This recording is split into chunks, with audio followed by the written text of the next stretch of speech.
Bapak Ibu Saudara yang dikasih dalam Tuhan, di tahun 2022 yang sudah kita selesaikan kemarin, gereja kita, Gereja Bethel Indonesia, Jemaat Glow Fellowship Center mengumandangkan 2022 adalah the year of glory. Ya kan? Tahun kemuliaan. Dan kita sudah melewatinya. Ada banyak kemuliaan Tuhan sudah kita alami dalam kehidupan kita karena kita diciptakan untuk memuliakan Tuhan. Dan memasuki tahun yang baru, tahun 2023, Bapak Gembala Senior kita mengumandangkan 2023 adalah the year of understanding. Tahun mengerti kehendak Allah, tahun mengerti pribadi Allah, sehingga kehidupan kita memahami apa yang Tuhan mau dalam kehidupan keseharian kita. Sama-sama bilang sama saya, 2023 adalah tahun saya harus mengerti. Amin. Itu sebabnya seperti biasa juga Bapak Ibu, bahwa setiap awal tahun gereja kita membagikan ayat tahunan, ya kan, dimulai dari awal gereja Bethel Indonesia Jemaat Glow Fellowship Center berdiri. Tapi ketika pandemik maka biasanya diedarkan secara fisik, namun sekarang setelah pandemi maka dibagikan secara virtual. Jadi bagi Bapak Ibu yang mau ayat tahunan, di bawah saya sudah siapkan barcode-nya. Bapak Ibu bisa scan aja dengan handphone Bapak Ibu. Tinggal tulis nama, ketika masuk linknya di sana tulis nama, ambil, klik ambil, Bapak Ibu bisa pilih ayat tahunan Bapak Ibu yang didapati untuk menjadi pedoman kita sepanjang tahun 2023. Tapi saya mengerti juga ada handphone-handphone tertentu yang tidak bisa di-scan barcode-nya, ya kan? Itu sebabnya Bapak Ibu bisa tulis nomor handphone Bapak Ibu di selembar kertas yang sudah kita siapkan di sana, sehingga nanti linknya akan dibagikan melalui WhatsApp yang ada. Kalau ada linknya, Bapak Ibu tinggal klik linknya di handphone Bapak Ibu dan Bapak Ibu bisa langsung mendapatkan ayat tahunan sebagai pedoman sepanjang tahun 2023. Yang mengerti katakan amin. Ya, puji Tuhan. Dan Bapak Ibu Saudara dikasih dalam Tuhan, di awal bulan ini, di bulan Januari, saya mau membagikan serial khotbah. Jadi sepanjang 5 minggu berturut-turut kita harus mengerti. Nah, karena ini adalah tahun di mana kita harus mengerti kehendak Tuhan, tahun harus mengerti, memahami kasih Tuhan dalam kehidupan kita. Apa yang perlu kita mengerti di sepanjang tahun berjalan ini? Saya mau bagikan dari awal minggu pertama hari ini sampai dengan minggu terakhir, saudara yang dikasih dalam Tuhan. Jadi ada 5 seri yang saya mau bagikan, dan hari ini di bahasan yang pertama yang perlu kita mengerti dalam memasuki tahun 2023 sebagai the year of understanding. Yang perlu kita mengerti adalah rencana Tuhan dalam hidup saudara dan saya. Itu adalah rancangan Tuhan yang dahsyat. Sama-sama bilang sama saya, rencana Tuhan dahsyat dalam hidup saya. Amin. Karena kalau kita hidup, yang kita lihat seringkali membuat kita khawatir. Seringkali kita takut, Tuhan kalau memang rencana Tuhan dahsyat dalam hidup saya, kenapa hal ini terjadi, kenapa hal itu terjadi? Kenapa seakan-akan kok ada jalan tertutup, saya pengen berdoa, saya pengen masuk dalam jalan ini, kok seakan-akan jalan tertutup. Sampai akhirnya kita membuat kesimpulan sendiri, oh rencana Tuhan kayaknya failed deh dalam hidup saya. Kayaknya rencana Tuhan gagal di dalam hidup saya. No. Itu sebabnya Rasul Paulus bilang begini, kita hidup bukan karena melihat, kita hidup karena percaya.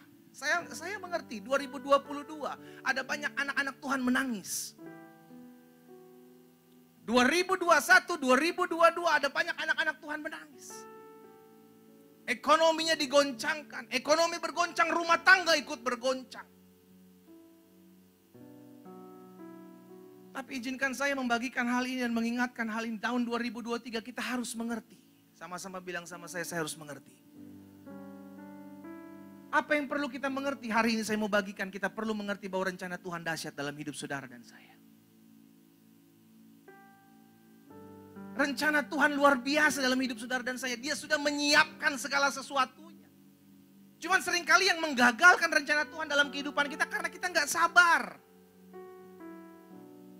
Kita nggak sabar dibentuk, kita nggak sabar diproses, kita nggak sabar dididik Tuhan dalam pembentukan. Ingat padang gurun, tetap harus kita alami. Bangsa Israel memasuki padang gurun, dibentuk di padang gurun, jalan. belajar dari bangsa Israel ketika mereka masuk dalam pembentukan di padang gurun. Mereka bersungut-sungut, mereka mengeluh. Alkitab mencatat maka mereka dibinasakan Tuhan di padang gurun. Sama-sama bilang sama saya nggak boleh ngeluh. Sama-sama bilang sama saya nggak boleh bersungut-sungut. Kalau engkau sedang mengalami kesusahan, jalani. Kalau engkau sedang mengalami fitnahan, hadapi. Jangan komplain. Ikut Tuhan gak selamanya kau bisa ngatur segala sesuatu, saudara. Pahami dan sadari akan hal ini. Kita hidup diatur oleh Tuhan, bukan kita yang atur-atur Tuhan. Seringkali kita yang ngatur-ngatur Tuhan. Tuhan jangan begini dong, saya maunya begini. Tuhan bilang, rancanganmu bukanlah rancanganku. Jalanmu bukanlah jalanku. Seperti tingginya langit dari bumi, demikian tinggi rancangan Tuhan dengan rancangan kita. Jalan Tuhan dengan jalan kita. Jauh berbeda. Itu sebabnya bagian kita adalah jalani, maju aja. Mazmur udah ingatkan kita kok. Mereka yang menabur benih sambil berjalan maju sekalipun mencucurkan air mata mereka akan menuai dengan sorak-sorai. Yang penting kuncinya jalan, maju. Yeremia 29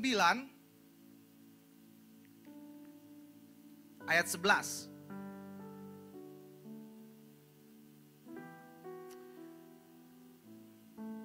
By the way, di bulan Januari ini juga gereja kita akan mengadakan baptisan di minggu tanggal 15. Jadi minggu ketiga kita akan mengadakan baptisan.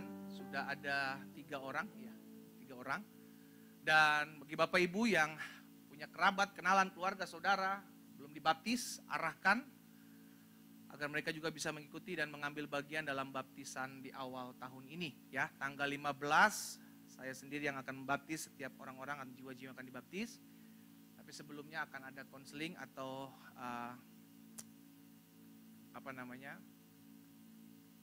konseling prabaptis begitu kan, sehingga orang yang akan dibaptis mengetahui kenapa saya perlu dibaptis.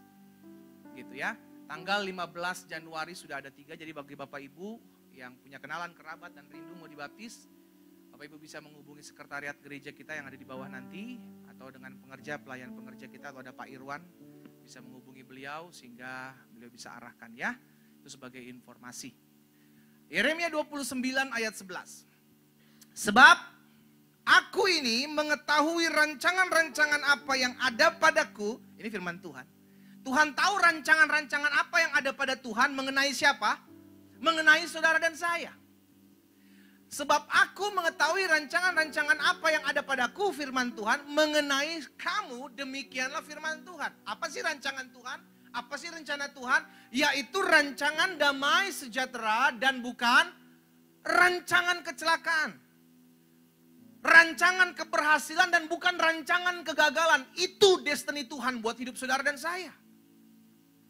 Lalu bagaimana dengan orang Kristen yang udah setia tapi masih bisa gagal? Itu bukan gagal, engkau sedang diproses.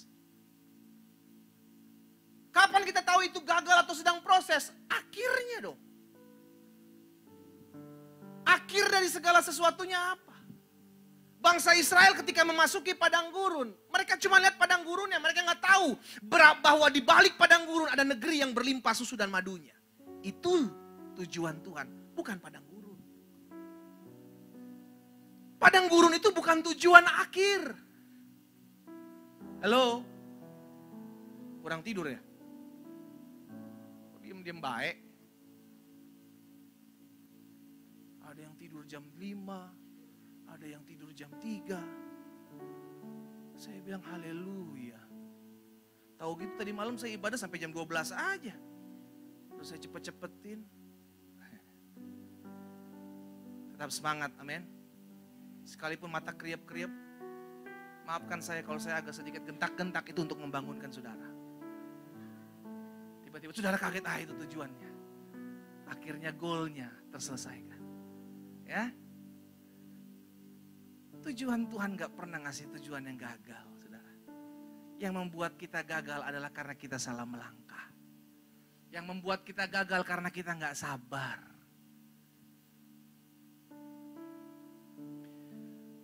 Tuhan mengurapi Simson. dari sejak kandungan. Saya mau tanya, apakah Tuhan salah pilih Simson? Hah? No. Tuhan tahu. Tapi Tuhan kasih kesempatan buat Simson. Dari sejak dia dalam kandungan, dia sudah menjadi nazir Allah. Tapi kalau kita mau lihat akhir hidupnya seperti apa? Dipermalukan. Dipermalukan oleh orang-orang Filistin. Dipermalukan. Demikian pula hidup Yudas. Apakah Yesus salah memilih Yudas? Ini yang saya mau ingatkan buat saudara. Yesus gak pernah pilih salah saudara. Tuhan gak pernah salah pilih saudara untuk diselamatkan, gak pernah. Tapi seringkali kedagingan kita lebih dominan, itu yang membuat kita gagal ngikutin kehendak Tuhan. Pastikan setiap kita mengerti bahwa Tuhan punya rencana yang indah. Rancangan Tuhan itu dahsyat karena Yesus mati buat kita itu tujuannya jelas. Supaya kita kembali pada garis jalurnya Tuhan. Pada penciptaan kita sebelumnya diciptakan untuk memuliakan Tuhan. Itu tujuannya.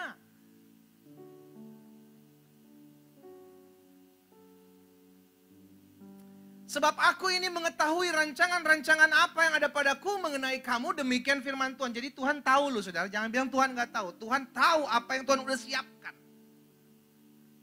Yaitu rancangan damai sejahtera dan bukan rancangan kecelakaan untuk memberikan kepada saudara dan saya hari depan yang penuh harapan. Itu janji. Dan apa yang Tuhan udah janjikan itu pasti terrealisasi. Hanya kalau kita mau mengikuti janji Tuhan, kita mau percaya itu yang terjadi. Lah terbukti. Ketika bangsa Israel keluar dari tanah Mesir, Tuhan berjanji bukan cuma buat Yosua dan Kaleb, no, seluruhnya. Tuhan bilang, aku sudah menyediakan negeri yang berlimpah susu dan madunya. Ikutilah aku, dipimpinlah mereka dengan tiang awan di siang hari, tiang api di malam hari. Untuk apa? Untuk masuk ke dalam janjinya itu. Tapi kenapa cuma 2 manusia ini yang menerima? Yosua dan Kaleb sebagian besar binasa di padang gurun. Karena hidupnya gak mau diatur. Lihat kanan kirinya. Bilang sama dia, hidup harus mau diatur. Firman Tuhan lah yang ngatur kita. Kalau hidup kita barbar, hidup kita kayak di rimba, gak mau diatur, ya bisa aja. Tuhan kasih free will kok, Tuhan kasih kehendak bebas. Tapi yang menderita kita, yang susah kita, yang gak ngalami janji Tuhan pun kita. Kalau kita gak mau diatur. Tapi destiny Tuhan, tujuan Tuhan ini. Yeremia 29 ayat 11. Saudara, beberapa kali saya sudah bilang bahwa ini adalah ayat pertobatan saya ketika pertama kali saya menginjakkan kaki saya di gereja. Ketika dihajar Tuhan, ini ayat pertobatan saya. Dikasih satu ayat sama gereja tersebut. Ketika saya melihat ayat ini saya nangis. Kenapa? Itu saya lihat benar-benar saya rasakan. Ini Tuhan bicara buat saya. Saya gak punya tujuan hidup. Bangun pagi, pulang malam, kerjaan cuma satu, mabok. Itu aja tujuan hidup saya. Kalau ditanya mau jadi apa? Gak tahu. Cita-cita lu apa? Gak tahu. Waktu kecil sih tanya cita-citanya apa? Polisi saya bilang. Waktu kecil tanya cita-citanya apa? Dokter saya bilang. Pas gede pemabuk gak taunya. Tahu yang gedean dikit jadi pendeta. Halo, puji Tuhan. Selamat, saya selamat gitu kan. Haleluya. Tuhan ingetin janjinya buat saya dengan ayat ini. Tuhan ingetin. Bahwa tidak ada rencana Tuhan yang gagal. Asal kita mau gitu loh. Asal kita mau. Ayub 42 ayat 2. Ayub pasal 42 ayat 2. Aku tahu bahwa engkau sanggup melakukan segala sesuatu dan tidak ada rencanamu yang gagal. Yeremia 29 ayat 11 tadi Tuhan bilang apa? Bahwa rancanganku adalah hari depan yang penuh harapan buat kamu. Ayub mengalami ketika apa? Ketika Ayub dibentuk, diproses, Ayub mulai lihat. Aku bisa dipulihkan akhirnya kok, karena ini ayat terakhir, aku bisa dipulihkan sama Tuhan. Berarti rencana Tuhan tidak ada yang gagal. Kalaupun kelihatannya gagal, itu bukan akhir, saudara. Itu bukan akhir. Kalaupun kau udah setia ikut Tuhan, kau udah rajin beribadah, kau berdoa, kau baca Alkitab, tapi hidupmu masih kayak ada beban yang tidak bisa engkau lepas. Saya mau ingatkan, engkau sedang dibentuk, engkau sedang didewasakan, engkau sedang diproses. Hadapi padang gurunmu. Yesus bilang, barang siapa mau mengikut aku, ia harus sangkal diri, ia harus pikul salib, ia harus mengikut aku setiap hari. Berarti setiap hari ada pikul. Salibmu apa sekarang? Ada yang salibnya rumah tangganya. Ada yang salibnya masa mudanya, ada yang salibnya istrinya, suaminya, kesehatannya. Tapi jangan lepas salib itu, tetap jalani, pikul. Di balik salib engkau akan lihat kemuliaan Tuhan. Jangan pernah tinggalkan salib yang harus memang engkau pikul untuk mengikut Tuhan. Hadapi. Tidak ada rencana Tuhan yang gagal buat hidup saudara dan saya. Kalau yang engkau lihat seakan-akan gagal itu bukan akhir. Karena di akhirnya jelas Tuhan udah berjanji hari depan yang penuh harapan. Dan tidak ada rencana Tuhan yang gagal dalam hidup kita. Ya. Jadi saya pelajari begini. Kalau Tuhan sudah berjanji lewat firman-Nya, Tuhan sudah menetapkan seperti apa kita jadinya dalam hidup ini, itu yang pasti digenapi. Tidak ada yang gagal dari apa yang keluar dari mulut Allah. Firman Tuhan bilang begini dalam Yesaya 55, apa yang keluar dari mulutku tidak akan pernah kembali kepadaku dengan sia-sia. Melainkan akan mengerjakan apa yang aku perintahkan dan berhasil dalam apa yang aku suruhkan. Gak pernah gagal apa yang keluar dari mulutnya Allah.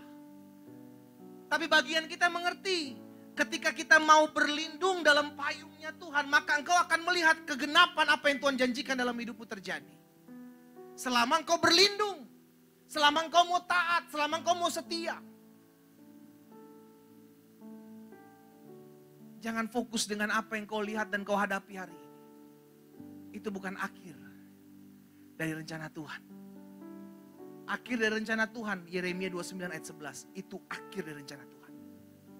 Aku sudah siapkan rencana yang besar dalam hidupmu, keberhasilan, keberuntungan ada dalam kehidupan. Itu yang kita pegang. Ya. Efesus 3 ayat 20. Efesus pasal 3 ayat 20 firman Tuhan bilang apa? Bagi dialah yang dapat melakukan jauh lebih banyak daripada apa yang kita doakan atau pikirkan. Seperti yang ternyata dari kuasa yang bekerja dalam kita. Tuhan sanggup melakukan jauh melebihi apa yang kita ekspektasikan. Tuhan sanggup melakukan jauh melebihi apa yang saudara dan saya doakan. Sehingga akhirnya kita bisa bilang begini, kok bisa ya? Kok bisa ya? Kok bisa ya? Saudara mungkin pernah ngalamin seperti itu. Tergenapi firman Tuhan ini. Bahkan ada satu firman Tuhan bilang begini, apa yang tidak pernah engkau lihat, apa yang tidak pernah timbul dalam hatimu, apa yang tidak pernah engkau pikirkan sebelumnya, itu yang Tuhan sediakan buat orang-orang yang mengasihinya. Engkau akan terkagum-kagum melihat cara kerja Tuhan, saudara. Engkau akan terkagum-kagum. Kita baru ada di hari pertama tahun 2023. Kita nggak tahu apa yang terjadi besok. Kita nggak tahu apa yang terjadi minggu depan. Tapi izinkan saya sebagai hamba Allah mengingatkan hal ini. Apapun yang kau hadapi di hari-hari ke depan, yang pasti digenapi adalah rencana Tuhan, bukan rencana kita. Kalaupun kita punya planning, kalaupun kita punya rencana, doakan, Tuhan saya punya rencana seperti ini. Tuhan, jika Tuhan berkenan, maka biarlah apa yang Tuhan pandang baik buat hidup saya itu yang terjadi. Tapi jika Tuhan lihat ini justru membuat saya jauh dari Tuhan, gagalkan Tuhan. Harus berani ngomong begitu. Nah, saya pelajari saudara yang dikasih dalam Tuhan, agar kita dapat mengerti bahwa rencana Tuhan dahsyat bagi kita, sekalipun yang kita lihat tidak sesuai dengan yang kita harapkan. Nah, karena gini ya, ini yang tadi saya bilang. Ada banyak dari kita percaya, Tuhan aku percaya rencana Tuhan dahsyat dalam hidupku. Tuhan aku percaya Tuhan udah buat sesuatu yang indah di hari depan, buat masa mudaku, buat rumah tanggaku, buat usahaku, aku percaya. Tapi yang aku lihat saat ini itu bertolak belakang. Yang aku lihat ekonomiku sedang bergoncang. Yang aku lihat istriku, suamiku sedang jauh dari Tuhan. Yang aku lihat itu bertentangan dari apa yang menjadi janji Tuhan. Seringkali itu yang terjadi. Sama lagi, saya pakai contoh bangsa Israel. Tuhan bilang aku akan membawa kamu ke negeri yang berlimpah susu dan madunya. Tapi ketika mereka masuk di Mara, yang mereka dapati bukan berlimpah susu dan madu. Mereka dapati ada mata air yang pahit. Seakan-akan mereka bilang, mana Tuhan? Negeri yang berlimpah susu dan madunya itu mana? Kok engkau malah membawa kami ke satu tempat, satu keadaan di mana kami tidak bisa makan, kami tidak bisa minum.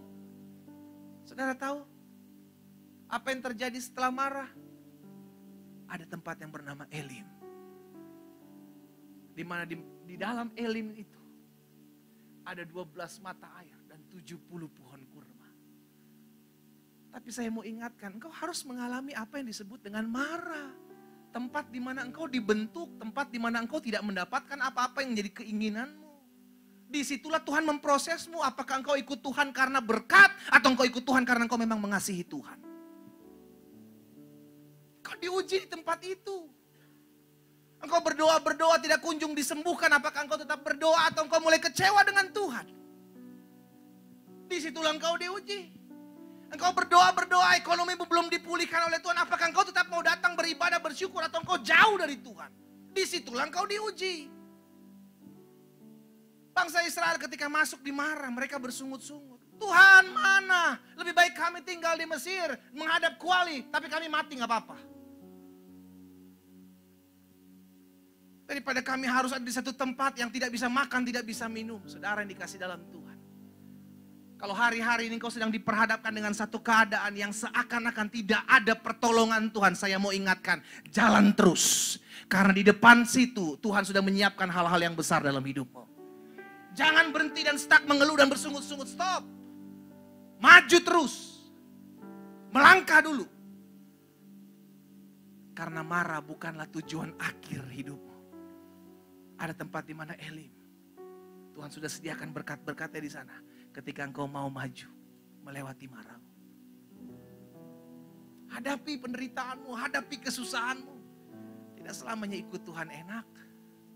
Tidak selamanya ikut Tuhan bisa mendapatkan apa yang kau inginkan.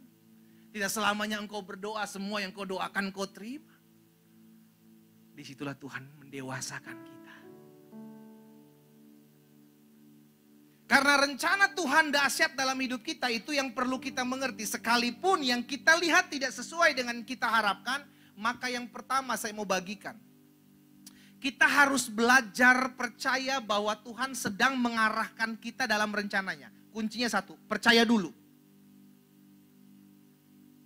Karena seringkali kita terintimidasi dengan iblis, seringkali iblis memakai orang-orangnya di sekeliling kita dan berkata, tuh kan lihat, lu udah doa, lu udah puasa, lu udah rajin melayani, apa yang lu dapat? Lu dapat apa?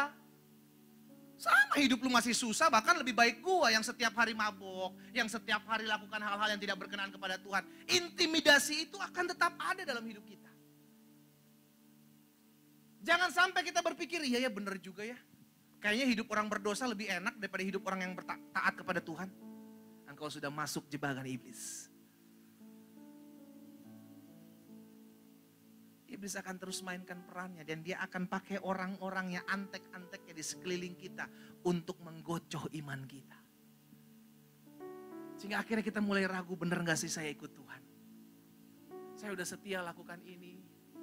Saya udah setia lakukan itu, saya udah buat ini, saya buat itu, tapi saya nggak ngalamin apa pertolongan Tuhan. Jangan fokus dengan apa yang kau lihat, belajarlah percaya bahwa engkau sedang ada dalam rencana Tuhan yang dahsyat. Jangan berubah setia hanya oleh karena doa-doamu belum dijawab. Jangan berubah setia hanya karena apa yang kau inginkan tidak terjadi dalam hidupmu. Jangan berubah setia. Saya nggak tahu 2023 ini akan semakin baik atau semakin buruk. Tapi yang saya tahu saya mau bagikan. Tuhan punya rencana di tahun 2023 buat hidup saudara dan saya. Itu dahsyat, itu luar biasa, dan itu jauh yang lebih baik daripada kita. Kasih tepuk tangan yang meriah buat Tuhan. Ya, jadi yang pertama untuk kita dapat mengerti bahwa rencana Tuhan itu dahsyat bagi kita. Sekalipun yang kita lihat tidak sesuai dengan apa yang kita harapkan, maka yang harus kita lakukan yang pertama, belajar percaya bahwa Tuhan sedang mengarahkan kita dalam rencananya. Saya teringat ketika murid-murid ada di dalam perahu bersama Yesus. Apa yang terjadi ketika murid-murid ada dalam perahu bersama dengan Yesus? Apa yang terjadi? Alkitab mencatat ada angin ribut. Bahkan murid-murid panik. Saudara, sebagian besar murid-murid Yesus adalah nelayan. Dan hanya badai yang bisa membuat nelayan panik. Kalau cuma angin-angin kecil nelayan sikat. Dia biasa di laut. Tapi ketika murid-murid panik, disitulah membuktikan bahwa anginnya bukan angin kecil. Badainya bukan badai biasa. Sekalipun ada Yesus dalam perahu, badai masih bisa ada. Saya sebut perahu itu perahu 2023 Bapak Ibu. Sekalipun Yesus berjalan bersama-sama dengan kita dalam perahu 2023 ini, badai pun masih bisa tetap ada. Tapi apa yang Yesus lakukan ketika badai itu ada? Yesus berdiri dan menghardik badai itu, maka Alkitab katakan badai itu pun tenang. Badai boleh ada di tahun 2023. Tapi saya mau pastikan ketika engkau berjalan bersama-sama dengan Yesus tahun 2023, engkau akan lihat badai itu tenang. Dan engkau akan memuliakan Tuhan. Amin. Jangan fokus dengan badaimu, fokuslah kepada kebaikan Tuhan. Kita lihat dalam Mazmur 37 ayat 23. Mazmur 37 ayat 23.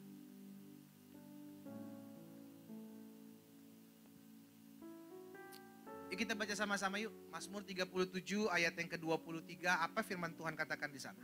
3, 4. Tuhan menetapkan langkah-langkah orang yang hidupnya berkenan kepadanya. Jadi kalau hidup kita mau dituntun sama Tuhan, belajar untuk hidup berkenan.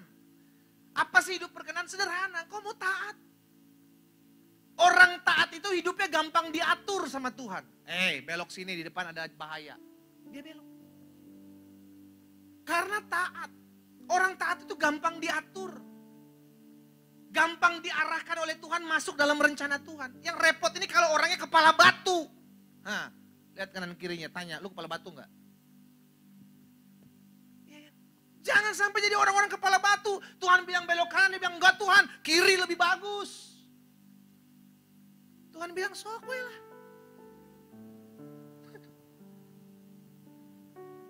Nyebur lu ke kolam.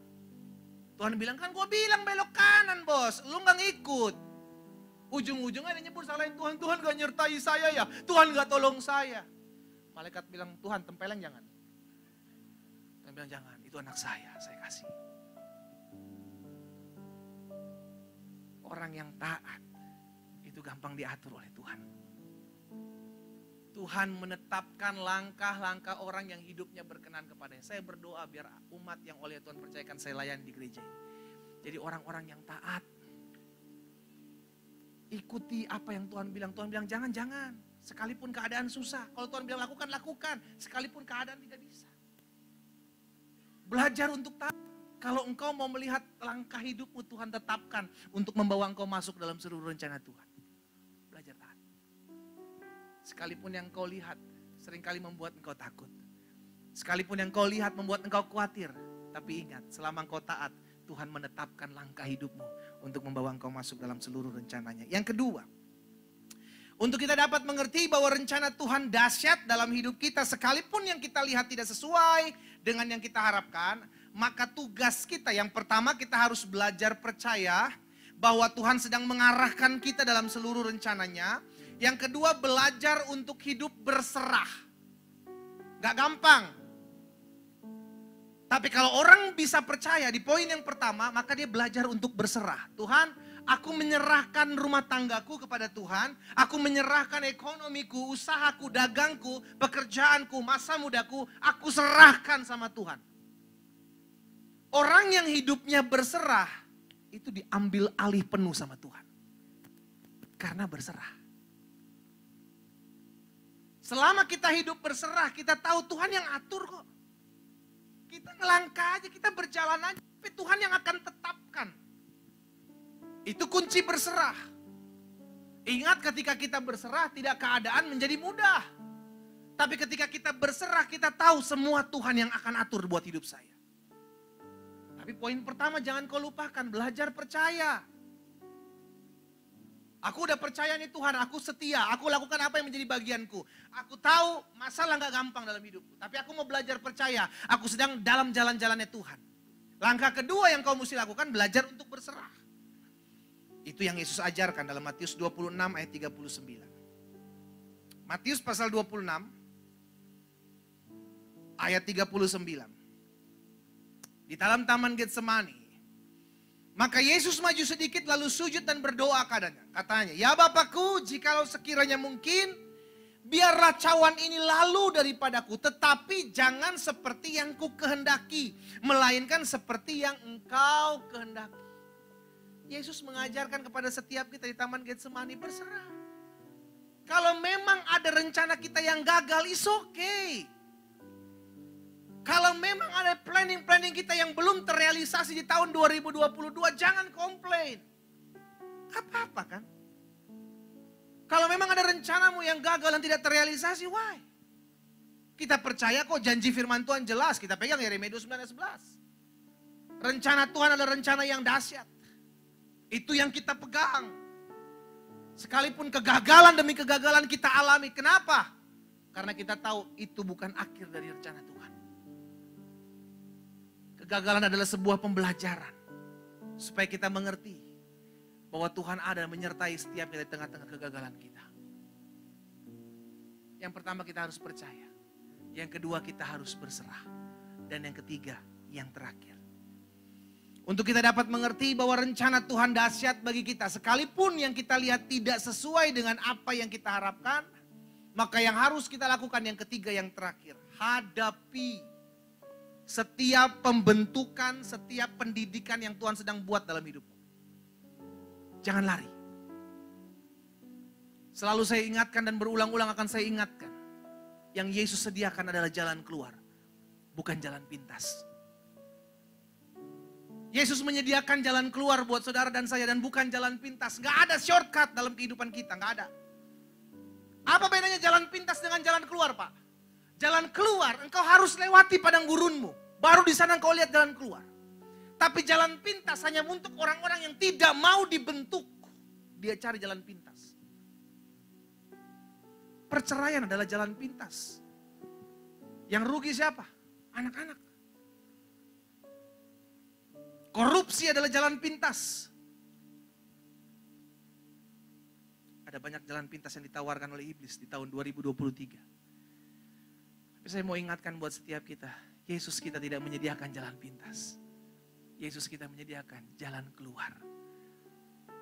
Kalau jalan keluar yang Tuhan Yesus sediakan, berarti engkau harus melewati padang gurunmu. Nanti setelah padang gurunmu selesai, baru di ujung padang gurun itu ada jalan keluar. Jangan pengen shortcut, jangan pengen cepat.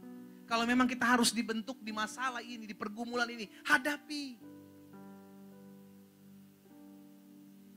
Di poin yang ketiga, yang terakhir saya mau bagikan, hadapi setiap apa yang terjadi dalam hidupmu sebagai sebuah pendidikan, sebagai sebuah pembentukan untuk engkau menjadi pribadi yang dewasa. 2023 ini akan banyak pembentukan dalam kehidupan kita. Kalau memang Tuhan izinkan gagal, it's okay. Di balik kegagalan Tuhan kita belajar satu hal kok. Bahwa dia tetap Tuhan yang menyertai di tengah-tengah kegagalan kita. Dengan kegagalan kita, kita bisa tahu mana siapa kawan kita sebenarnya. Kita bisa lihat orang-orang yang benar-benar mengasihi kita pada saat kita gagal. Hadapi.